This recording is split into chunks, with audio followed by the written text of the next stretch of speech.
मार्क्सवादी कम्युनिस्ट पक्षाचं लाल वादळ जे आहे हे आज दुपारी 1:30 वाजता जे आहे चारोटी नाक्यावरून निघालेलं आहे आणि जवळपास 21 किलोमीटर पायी चालत हे आता मनोर जवळ पोहोचलेलं आहे। आपण बघू शकता की हे पूर्ण लाल वादळ जे आहे हे पायी चालत निघालेलं आहे। या ठिकाणी मोठ्या प्रमाणामध्ये महिला आणि पुरुषांची संख्या आहे।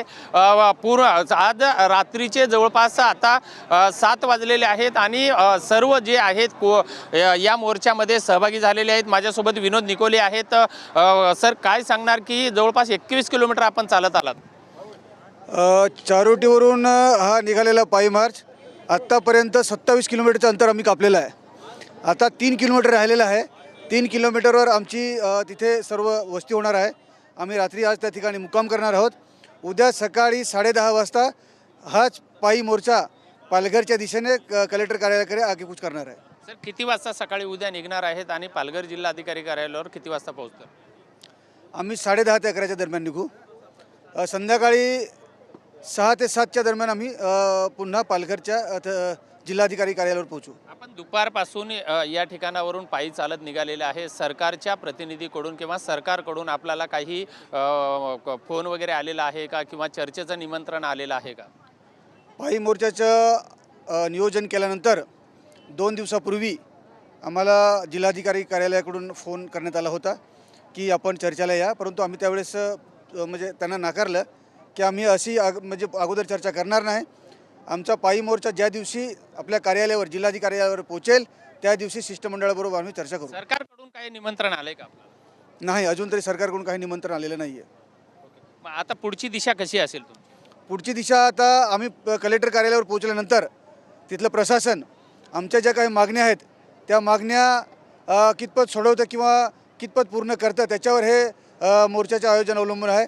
जर का आमच्या मागण्या ह्या पूर्ण झाल्या नाही किंवा समाधानकारक चर्चा किंवा लेखी स्वरूपात तो पण एक विशिष्ट वेळ दिली पाहिजे त्यांनी लेखी स्वरूपात, ते जर दिलं नाही तर आमची पुढची भूमिका अशी असेल की हाच मोर्चा पुन्हा पालघर कलेक्टर कार्यालयावरून आणून ह्या मुंबई अहमदाबादवरून पुन्हा मुंबईकडे आम्ही कूच करू।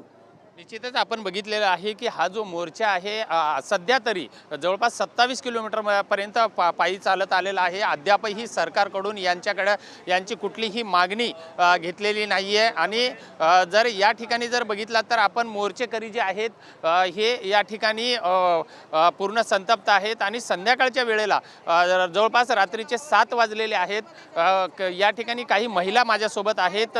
काय नेमकं की तुम्ही पायी चालता 27 किलोमीटर चालत आहात?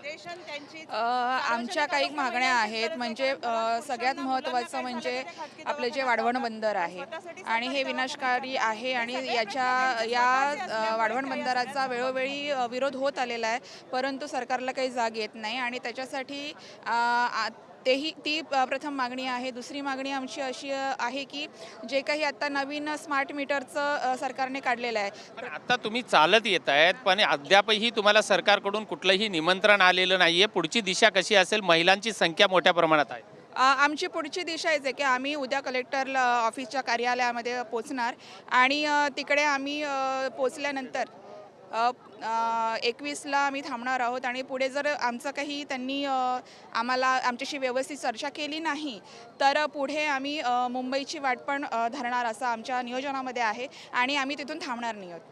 निश्चितच आपण बघितलेलं आहे की या मोर्चामध्ये मोठ्या प्रमाणामध्ये महिलांची संख्या या ठिकाणी आहे आणि हे जे लाल वादळ जे आहे सध्या मनोरच्या जवळपास आलेलं आहे। आज संध्याकाळी मनोर या ठिकाणी वस्ती करणार आहे आणि जर सरकारने यामध्ये जर कुठलीही भूमिका घेतली नाही किंवा यांच्या जर मागण्या मान्य केल्या नाहीत तर हेच उद्या संध्याकाळी पालघरच्या जिल्हाधिकारी कार्यालयावर जातील आणि त्यानंतर मात्र सरकारनं तरीही गांभीर्यानं जर हा मुद्दा घेतलाच नाही तर हेच पूर्ण मोर्चेकरी जे आहेत हे याच मुंबई अहमदाबाद महामार्गावरून उद्या संध्याकाळच्या नंतर मात्र मुंबई मंत्रालयाच्या दिशेने आगेकूच करणार असल्याचा सुद्धा इशारा सरकारला दिला आहे। व्हिडिओ जर्नलिस्ट संतोष कदमसह विजय गायकवाड, TV9 मराठी, पालघर।